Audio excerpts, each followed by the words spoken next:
अस्सलाम वालेकुम। Berger paints की कॉमेडी सिटी में अली आफ्ताब सईद की तरफ से आप सबको हंसी के गुलदस्ते के साथ वेलकम। कॉमेडी सिटी में सिर्फ मजे मजे की बिल्डिंग्स नहीं हैं, बल्कि सरसब्ज पहाड़ भी हैं और हसीन वादियां भी, जिससे याद आया कि मेरी लाल साड़ी लहराती हीरोइन किधर रह गई। रिशम फैज भुट्टा। सारी बातें ठीक है, लेकिन मैंने लाल साड़ी नहीं पहनी हुई। मैं लाल साड़ी वाली को बुला दूं? नहीं नहीं, उसका बजट नहीं है। बुलाते हैं कॉमेडी की हिमालय नतालिया। मैं चढ़ती भी आ रही हूँ हिमालय। वैसे अच्छा राइम किया है, क्योंकि आज से पहले लोगों ने मुझे सिर्फ नतालिया और छालिया से मिलाया है। क्या बात है। आप स्टैंड अप कॉमेडियन होते हुए एक अच्छी शोहरत रखती हैं। आपको किसने बोला मैंने जेल से कट के नहीं आई? क्योंकि आप खड़े होने के लिए तैयार हैं। रिशम, वक्त हुआ चाहता है हमारे आराम करने का। आप stage संभालें। Thank you guys, I will take it from here. So thank you for having me in Comedy City. मेरा ख्याल है कॉमेडी में सिटी में आने के बाद मुझे मेरे सफ़र के बारे में बताना चाहिए। हाँ। तो मेरा भी करियर, मेरी जर्नी स्टार्ट हुई एक हार्ट ब्रेक के साथ, और वो कहते हैं आर्टिस्ट के साथ हमेशा यही होता है, उसका दिल टूटता है तो फिर वो कुछ करता है। तो मेरा भी एक हार्ट ब्रेक हुआ। What is the mode, like how do people break up? Like what is the most common way of breaking up with somebody in Pakistan? आप बात ही नहीं व्हाट्सएप। व्हाट्सएप, बिल्कुल।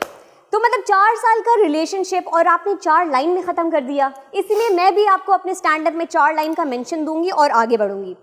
सो हार्ट ब्रेक लोग बहुत अलग अलग तरीके से प्रोसेस करते हैं।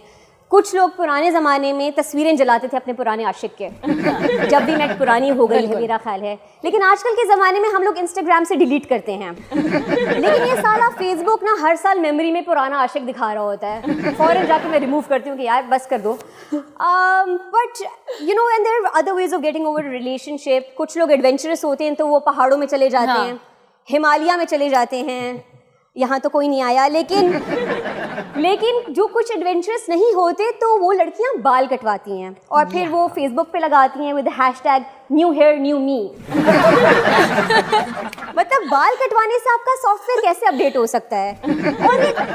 और एक एक्स था या काला साया जिसने आपको बालों से पकड़ा हुआ था। बेडरूम की कहानी रहने देते हैं, क्या पता पकड़ा हुआ भी हो, बट आई डोंट थिंक सो कि बाल कटाने से हम जाता है। अगर ऐसा होता तो दारू ईजाद नहीं होती। सो ये आप सोचें, दारू ना होती और बार की जगह सैलून होते, समीना बाजी बार के पीछे कैंची लेके खड़ी होती और लड़कियां वहां पे शॉर्ट के बजाय शॉर्ट हेयर मांगती हैं। समीना बाजी बस 1 इंच शॉर्ट कर दो, कसम से सब भूलने वाली हूँ, कसम से 1 और इंच शॉर्ट कर दो ना तो वो डेट भी भूल जाऊंगी जिसमें हमें पुलिस ने पकड़ा था। समीना बाजी मेमोरी गॉन। और वहाँ पे एक और मेन्यू भी होता है कि अगर आप फुल हेड शेव करा दो तो फुल फैक्ट्री रीसेट। समझ आता है ना, new hair new me. I have been through it, right? Don't think I have been, I am very happy in my life, but I don't think so बाल कटाने से या दारू पीने से गम जा सकता है। तो मैंने अपना गम गलत दारू में नहीं किया, firstly because I can't afford it. मेरे कोई कस्टमर्स में कनेक्शन नहीं है, और मरी पीते हुए थोड़ी सी वियर्ड लगती। मैं सोचो गुत्ते पे जा रही हूँ, पीटर की कुप्पी लेके टोन हो रही हूँ। बिल्कुल तेरे नाम वाली फील्स हैं। सो नहीं, मैंने किया कि मैंने अपने दिन के बारे में डायरी में लिखा। क्योंकि हम हर गंदी बात बचपन से डायरी में लिख रहे हैं, लाइक होमवर्क। मैं तो डायरी फेंक कर आती थी कि ना रहेगी डायरी, ना लिखूंगी होमवर्क। मैडम पीछे नोट लगा के भेज देती थी। But anyway, so I started writing about how my days are going. Therapy में इसे जर्नलिंग कहते हैं। I would write every day. कि छठे दिन जब मैंने अपनी किताब पढ़ी तो मैंने कहा, Natalia, what is this vomit? What are you writing? Because it was so sad. फिर मुझे याद आया कि बचपन में मेरी उर्दू की टीचर को मेरे उर्दू के एसेज बहुत पसंद थे, कि मुझे पूरी क्लास के सामने खड़ा होकर कहती थी कि नतालिया चलो ऐसे पढ़ो। मुझे उस वक्त लगता था मेरी इनकरेजमेंट हो रही है, लेकिन वो एक्चुअली पीरियड गुजार रही होती है। बट आई वॉज फनी बचपन से। तो शी यूज्ड टू से, एक्चुअली वो नहीं कहती थी क्योंकि वो उर्दू की टीचर है, but I learned that great tragedy lies in great comedy, great comedy lies in great tragedy, vice versa. अभी मैं खुद कंफ्यूज हो रही हूँ थोड़ा सा, but you get my point right. So I was like कि you know what, let's write stand up. So that's how I wrote the first stand-up routine of my life, which was Mom Bomb. थोड़ा सा call back देती हूँ। ये उन लड़कों के बारे में है जो अपनी अम्मा का बहाना बना के रिश्ता चलाते हैं कि एंड दिन तक आपको समझ नहीं आता कि आप रिलेशनशिप में लड़के के साथ हैं उसकी माँ के साथ। जैसे बेब स्लीवलेस ना पहना करो, अम्मी को बिल्कुल पसंद नहीं है। बेब आज मैं तुम्हें डिनर पे नहीं लेके जा सकता, अम्मी ने मेरे फेवरेट बनाए अंडे आलू। अंडे आलू किसके फेवरेट होते हैं? एंड द फाइनल एक्ट आपके, आप वही हैं, आप अपनी अम्मा, आप मम्मी बॉय हैं। And then the final act कि बेब मैं तुमसे शादी नहीं कर सकता क्योंकि देखो मेरे अभी तक नहीं बोल पा रही, इतना दुख है, but I am healing, you know, every time I perform stand up I heal from the trauma. So it was like कि बेब मैं तुमसे शादी नहीं कर सकता क्योंकि तुम अब अम्मी को पसंद नहीं हो। So you know, I performed this routine everywhere and I started healing from the trauma. I was like, यार ये अच्छा है कि अपने आप रोने ऑडियंस को सिखाओ और आपको पैसे भी मिल रहे हैं। ये कौन सी स्कीम है, मैंने पैसा लगाना है इस पे। Let's become a stand-up comedian. La la la la. That's a constant soundtrack in my head, जिसमें टेलीटबीज भाग रहे हैं गन्ने के खेतों में, तुझे देखा तो। My mind is a beautiful thing. It's magical with a strong influence of Bollywood. तो मैंने कहा कि now I need to tell my parents कि I want to become a stand-up comedian. तो मैं गई उनके पास, मैंने उन्हें बोला कि देखें बाबा, as a dentist I took an oath that I will give people a reason to smile. अब अगर वो मैं उनके बदबूदार मुंह में घुसे बगैर कर सकती हूँ तो इससे अच्छी बात और क्या हो सकती है। और वैसे भी हंसने के लिए दांत नहीं चाहिए होते, all you need is a good joke. तो इस पिच को सुनने के बाद बाबा ने कहा कि तुम 4 साल पढ़ने के बाद, I was like 5 साल क्योंकि मैंने हाउस जॉब भी की थी, इसलिए तुमने 5 साल पढ़ने के बाद डॉक्टर नहीं मस्करी बनना चाहती हो। So with that I pursued my career as a stand-up comedian. मैंने बहुत सारा स्टैंड अप मटीरियल लिखा। I travel the entire country, went to Faisalabad, जहाँ पे मैं स्टेज पर आई लड़कों ने सीटियाँ मारी। आई वाज लाइक ब्रो तुम गलत शो में आ गए हो। It's tough for as a female comic. And then I wrote a stand up about being Sindhi, जिस पे मैंने कॉल बैक देती हूँ। I called myself hairy and horny Sindhi, जिस पे the nation went into frenzy कि मुझे threats I, How dare you call us hairy? How dare you call us horny? बाहर आई तो नजर नहीं आओगी। You know, boy, I was like, what did I do?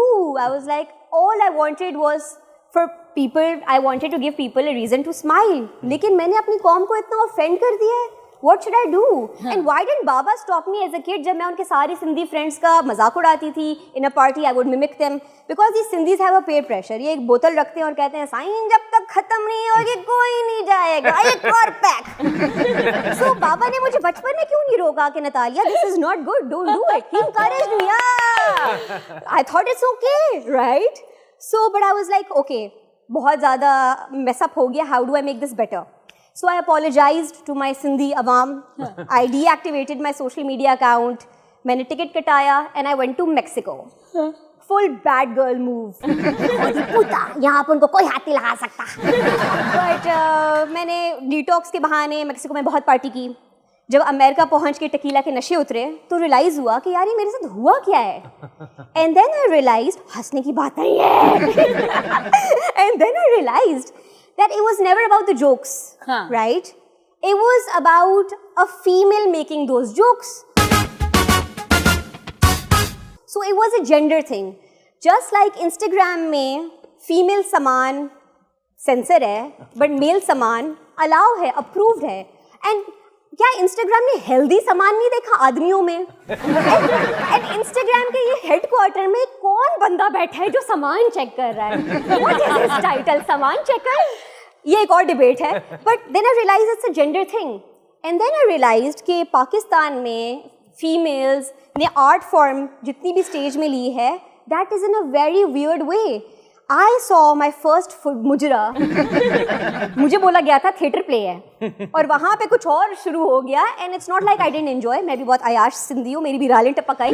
But the point is that people in Pakistan haven't seen women doing comedy because this is an art form that women have started taking up globally. लेकिन अफसोस के बेचारे मेरे सिंधी भाइयों को नहीं पता था. And now they need to know that women are no longer the only ones who are the butt of jokes. because now we both share each bun. तो मिलजुल के जोक्स करते हैं यार, right? और ये ना सोचो कि लोग क्या कहेंगे, क्योंकि आपकी बहन, आपकी साथी, मस्करियों की साथी आपके साथ है मादरे कॉमेडी. Thank you guys.